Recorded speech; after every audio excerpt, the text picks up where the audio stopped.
Nah kan tahu sendiri kalau anak atau bayi itu kan lambungnya masih kecil-kecil. Sebenarnya sih kalau makanan di dunia ini tuh tidak ada makanan yang 100% mengandung zat gizi yang semua kita butuhkan.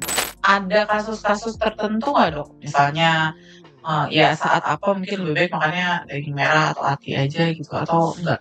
Kalau itu memang favorit semua keluarga ya di rumah saya juga itu ya loh. Kalau makan telur puyuh kan katanya ada kemungkinan kolesterol tuh dok. Nah itu gimana tuh dok? Iya kah telur itu bikin bisulan? Ada nggak sih dok anak-anak yang benar-benar nggak bisa gitu dok makan protein hewani?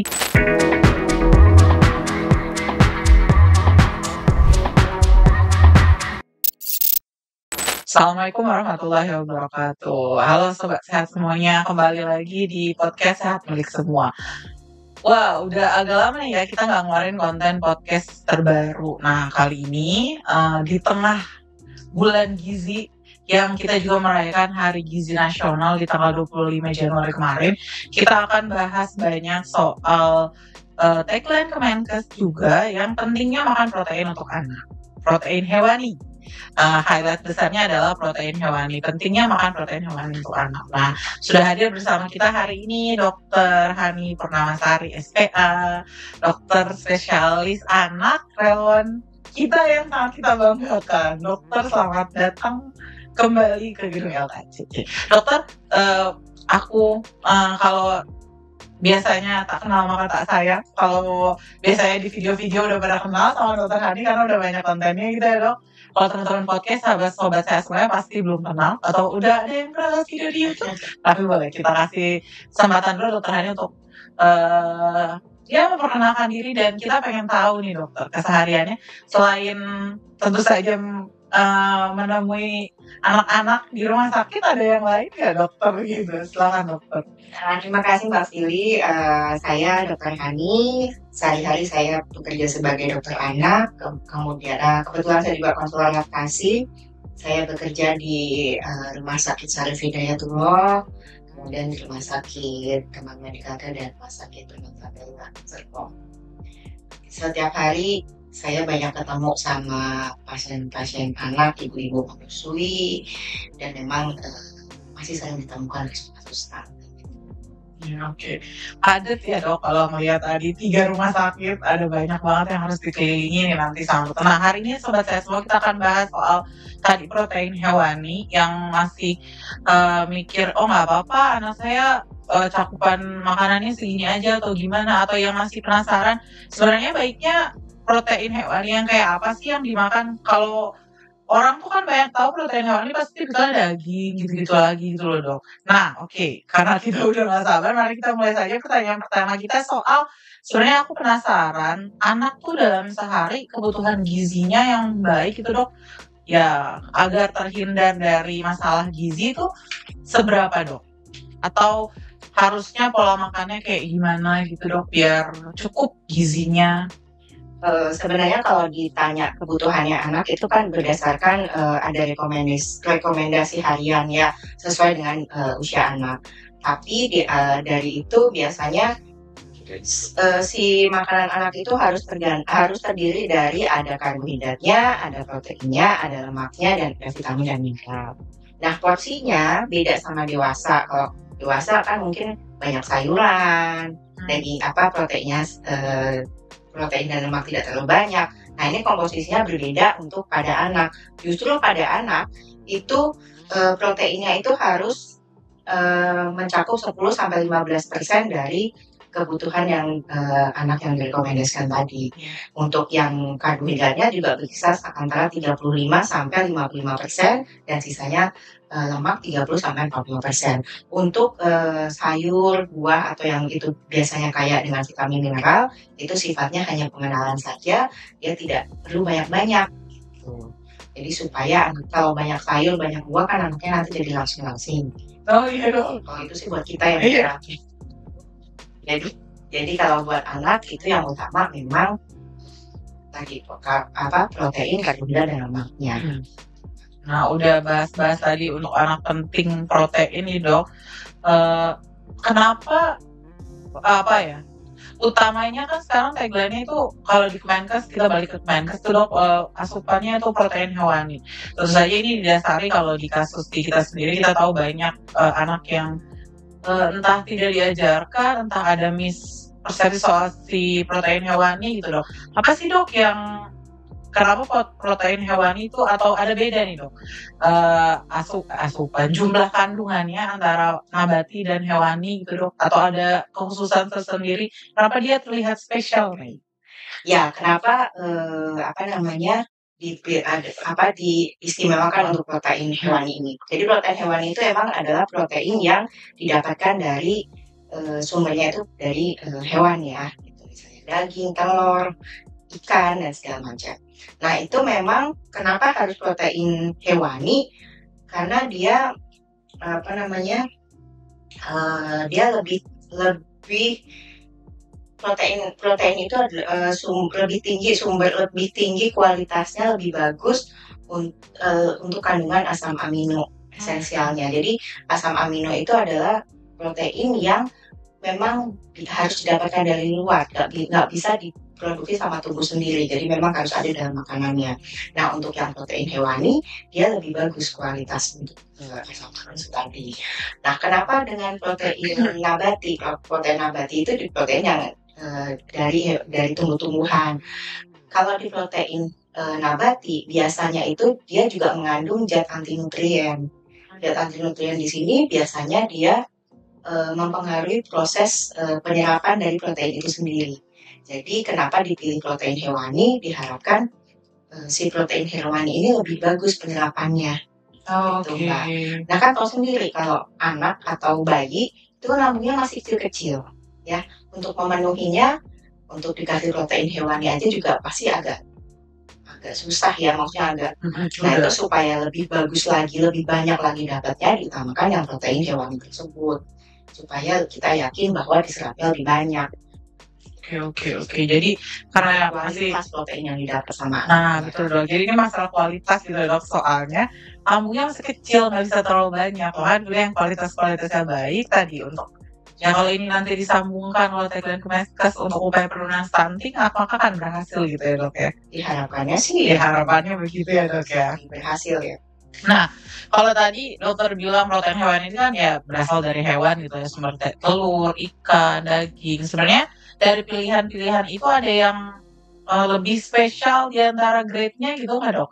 Misalnya ya mending makan ikan atau mending makan daging atau kayak gimana yang baiknya di masyarakat gitu Dok? Sebenarnya sih kalau makanan di dunia ini tuh tidak ada makanan yang 100% mengandung zat gizi yang semua kita butuhkan. Tetap kalau yang namanya makanan kita tuh harus kombinasi kan. Nah, kalau untuk protein sendiri, nah sekarang kita lihat dulu yang dibutuhkan sama bayi di MPASI-nya itu terutama ada memang zat besi. Jadi biasanya dipilihkan protein-protein yang memang kadar zat besinya tinggi. Nah itu biasanya memang ada protein yang asalnya dari daging merah, tapi bukan berarti yang lain ada. Yang lain juga tetap ada sih, cuman mungkin lebih bagusnya kan kita tadi kan milih yang kualitasnya bagus supaya bayinya dapat lebih banyak. Itu biasanya memang yang dianjurkan itu daging merah. Daging merah aktif biasanya. Tapi sebenarnya makanan-makanan lain ya dimakan aja gitu ya Dok ya. Cuman tadi harus melihat lagi, atau ini saat ada kasus-kasus tertentu nggak Dok? Misalnya ya saat apa mungkin lebih baik makannya daging merah atau ati aja gitu, atau enggak? Atau ya dia juga kondisi si anaknya itu ya, kalau misalnya memang dia ada kecenderungan untuk kekurangan aneminya berat nih, kekurangan sumber zat besinya lebih berat, ya lebih disarankan untuk tadi dapat daging merah sama ati itu tadi, karena itu memang yang kadarnya tinggi di situ, sumbernya di situ gitu. Nah, banyak juga nih Dok, tadi kita karena ini protein hewani, akhirnya cari untuk di beberapa kalangan masyarakat kita lihat yang mudah, murah dan cepat tuh kan telur gitu ya. Makanya akhirnya banyak banget gerakan 1 hari makan telur dalam upaya menanggulangi stunting gitu kan. Makanya banyak menu-menu telur yang di-up gitu dalam Hari Gizi Nasional ini kayaknya karena tadi mudah, murah dan cepat gitu. Gimana tuh Dok, telur? Apakah sebenarnya ya sama atau gimana kandungannya tuh atau Kalau kandungan sih pasti ya nggak sedikit banyak pasti akan berbeda ya. Cuman kalau misalnya memang telur itu memang favorit semua keluarga ya di rumah saya juga itu ya telur.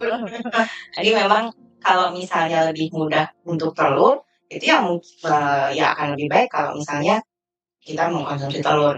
Dan ada penelitiannya tuh kalau kita secara rutin mengkonsumsi satu macam protein saja itu bisa mengurangi angka stuntingnya itu sampai di 3,7%. Kalau kita bisa menggunakan double protein, 2 protein secara rutin, itu angka yang dapat dicegah untuk stuntingnya lebih tinggi lagi 5,7%. Kalau kita bisa pakai tiga protein yang kita konsumsi rutin setiap hari, itu angka pencegahnya naik lagi 6,1%. Jadi kalau memang adanya cuma telur, ya nggak apa-apa dikasih telur rutin setiap hari, itu dia sudah bisa meningkatkan mencegah stunting ya dok. Sebanyak 3,7%. Maka kalaupun tiap hari makan telur ya baik-baik aja gitu ya dok ya. Karena mungkin yang mudah, murah, apalagi murah tadi sih yang utama, dan pengolahannya juga mudah kan ya dok ya. Ceplok deh. Ceplok dok. Atau kan direbus gitu ya. Kecil biasanya agak gak suka kayaknya kalau direbus ya dok ya. Saya belinya gitu, ya benar-benar. Nah, soalnya kadang masih banyak juga nih yang ibu-ibu nih kan ada di kalangan yang iya anak saya soalnya nggak suka daging.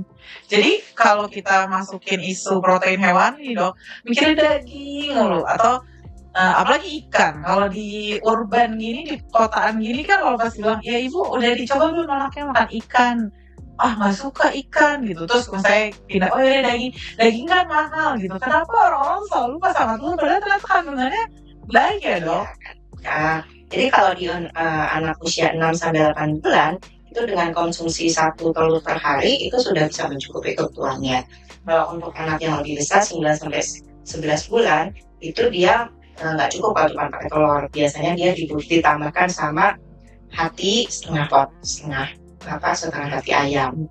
Kalau dia lebih besar lagi, anak usia 12-24 bulan, kebutuhan proteinnya itu cukupi dengan 1 butir telur, kemudian 1 potong hati, sama ditambah dengan minum susu untuk mencukupi kebutuhan proteinnya ya.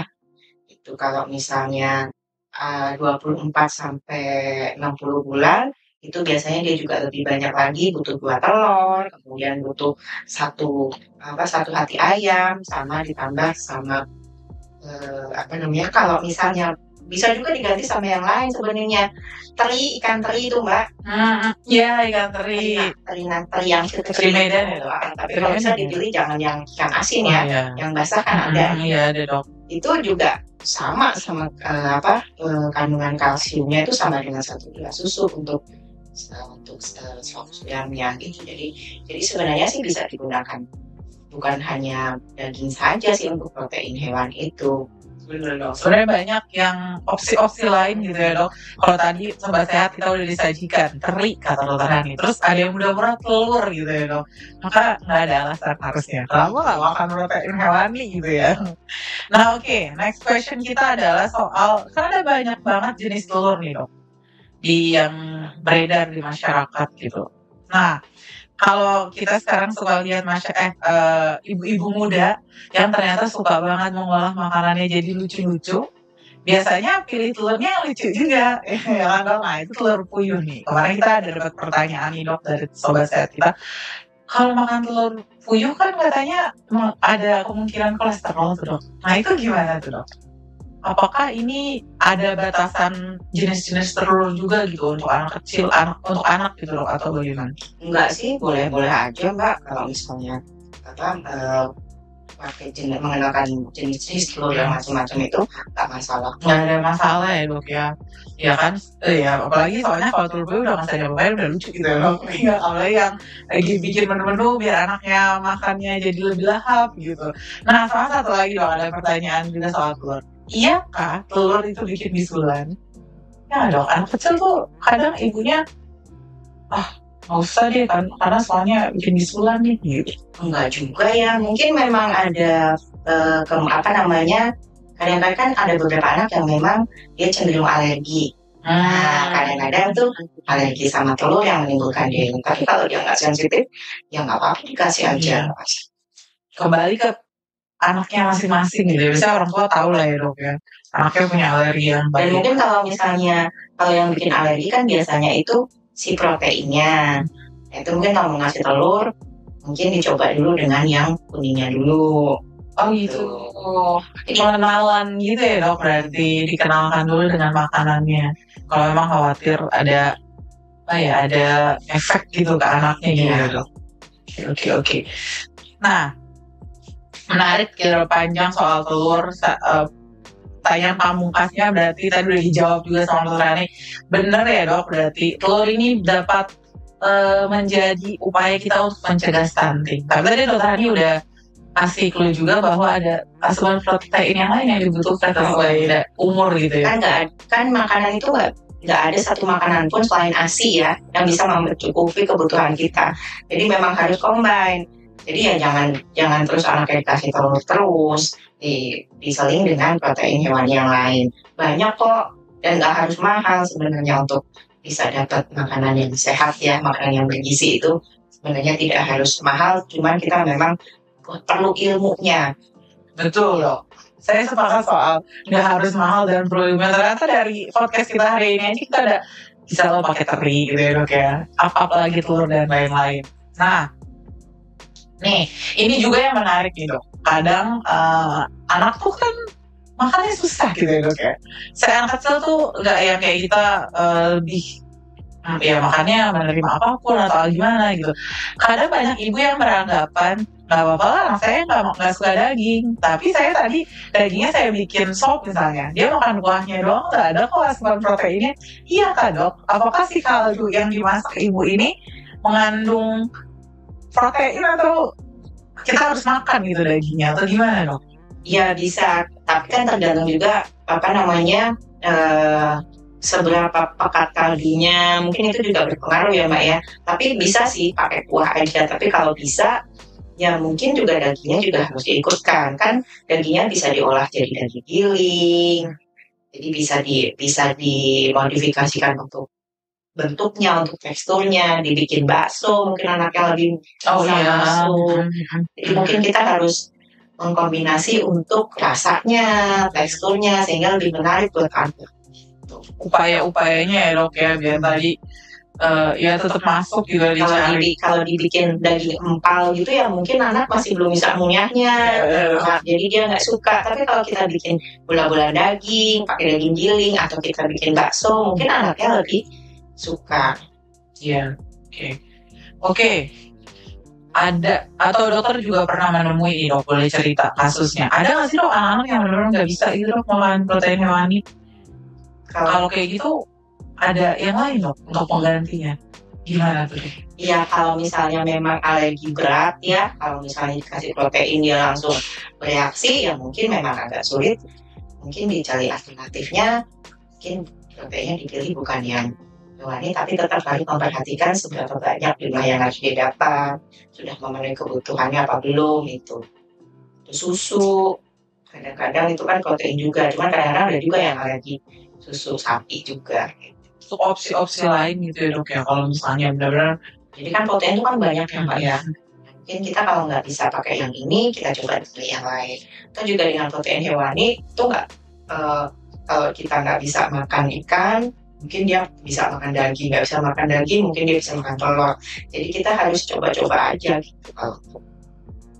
Kayaknya sih saya belum nemuin yang alergi langsung semua gitu ya. Udah ibunya datang, dia udah dicoba semua dok tapi nggak bisa gitu. Mungkin juga bisa dikasih teknik, mungkin dia alerginya berat, nggak bisa langsung dapat banyak. Kita kasih porsinya dikit-dikit dulu supaya antibodinya juga terbentuk. Oke. Iya. Tapi dengan target dia harus dapat sesuai dengan. Sebenarnya justru dengan sedikit-sedikit itu sih proses ngajarin tubuhnya untuk terima gitu dok. Oke. Ini baru nih, aku juga baru. Berarti sesungguhnya kita bisa menerima anak tuh kalau terus menerus diajarkan mungkin sedikit-sedikit tadi sebenarnya mungkin bisa ada reaksi yang berbeda gitu ya, Dok, dari tubuhnya kalau memang tadinya bermasalah banget gitu. Nah, eee, si kita udah bahas nih, Dok, protein hewani, stunting dan lain-lain gitu. Kalau di sepanjang pengalaman dokter nih, Dok, sebenarnya kapan sih ibu tuh harus mulai khawatir anaknya harus dibawa ke pelayanan kesehatan yang lebih jauh? Saat apa? Saat sudah nggak naik berat badan doang atau ada gejala-gejala anak? Untuk tadi nih, Dok, kalau tadi kan kita udah nge-recap gitu, kalau makan protein hewani harusnya bisa terhindar dari stunting dan lain-lain gitu. Ada kata kunci yang lain nggak sih, Dok? Kan bisa jadi misalnya makannya terlihat suka karena terlihat makannya baik-baik saja gitu, tapi yang lainnya bermasalah gitu. Kuncinya apa nih, Dok? Sebelum atau mau menemui dokter anak harus kapan nih? Saat anaknya sudah terlihat bermasalah seperti apa biar nggak ke stunting? Sebenarnya yang paling penting itu kan kita mencegah ya.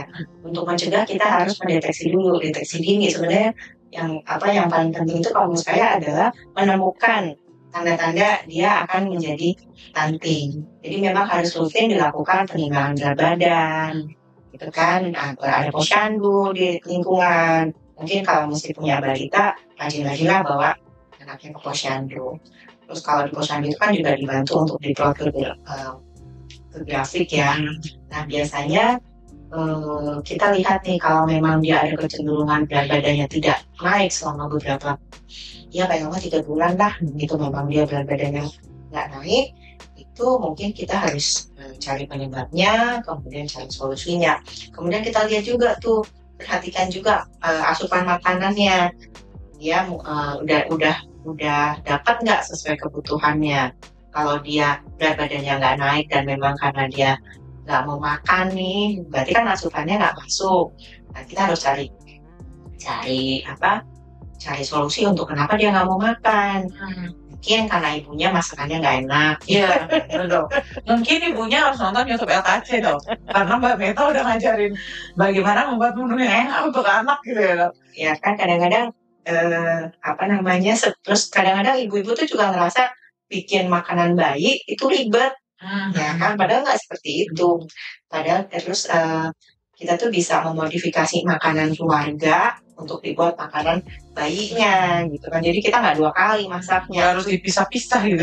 Itu kan sangat bisa dengan seperti itu. Nah mungkin pengetahuan-pengetahuan seperti itu yang orang tua harus, terutama ibu harus tahu ya, gitu. Jadi kalau menurut saya ya dilihat Mbak, deteksi dini itu kita lihat berat badannya ada peningkatan atau enggak. Kalau memang sudah cenderung nggak naik-naik ya mungkin perlu ketemu sama dokter anaknya mungkin untuk dicari penyebabnya dan kemudian dicarikan solusinya. Nah, ini yang menarik, Dok. Jadi kita tuh kan, ya tadi setuju, kita kan semua upayanya mencegah nih, Dok ya.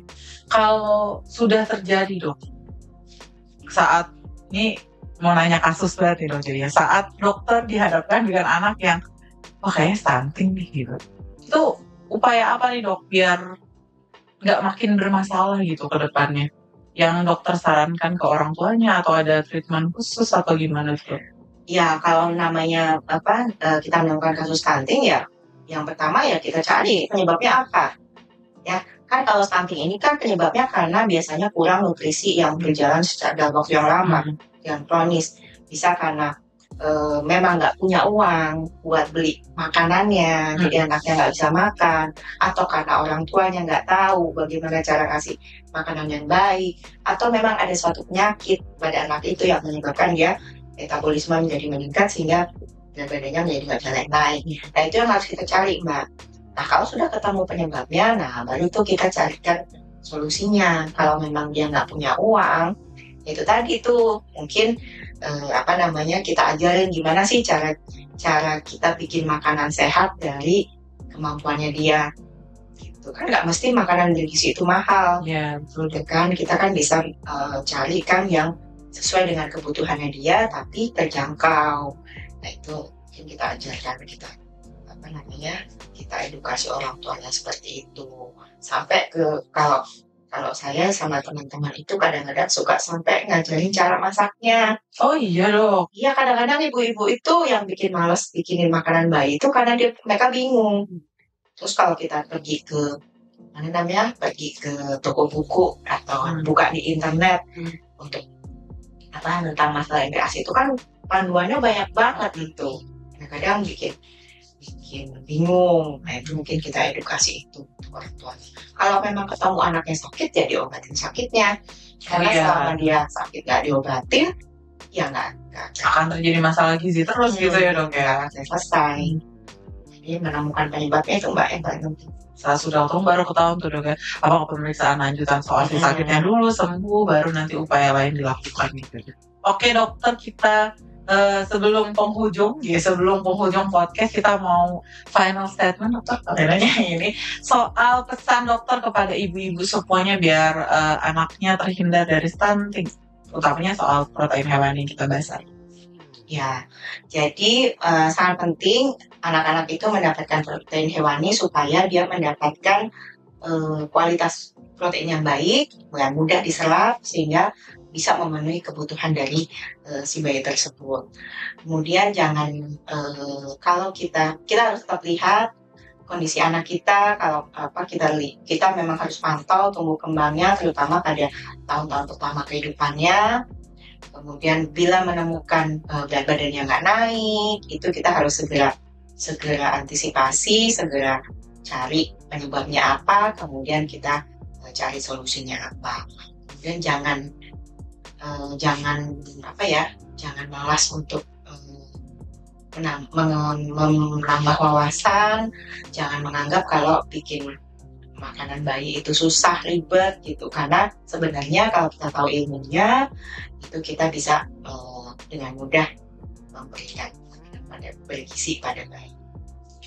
Baik, makasih Dokter Hani atas waktunya di tengah-tengah kesibukannya. Kita sudah ditemani dan Dokter Hani ini benar-benar salah satu panutan kita nih dok dalam semua sisi. Kalau mau lihat konten-konten Dokter Hani yang lain udah ada di YouTube kita.